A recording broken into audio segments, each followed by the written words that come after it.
મારી પાછળ છે આ મોટું પોસ્ટર ધબકારોનું. હમણાં જ ફિલ્મ પતિ પ્રીમિયર શો. આનંદ, ખરેખર ખૂબ આનંદ થાય છે. આપણે ગુજરાતી ફિલ્મોની જો વાત કરીએ તો જે પ્રકારના અલગ અલગ કથા વસ્તુ, વિષય વસ્તુ અને માવજત, એ આ ફિલ્મ એનું ઉદાહરણ છે, નમૂનો છે.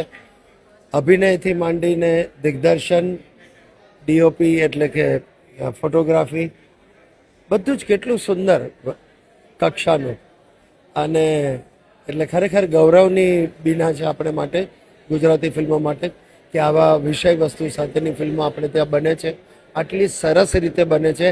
અને જે હવે આપણા હિન્દી ફિલ્મોના મોટા મોટા નિર્માતાઓ છે એને પણ આ ફિલ્મો આકર્ષી શકે છે. ફરી એકવાર congratulations two Abhishek and the entire team.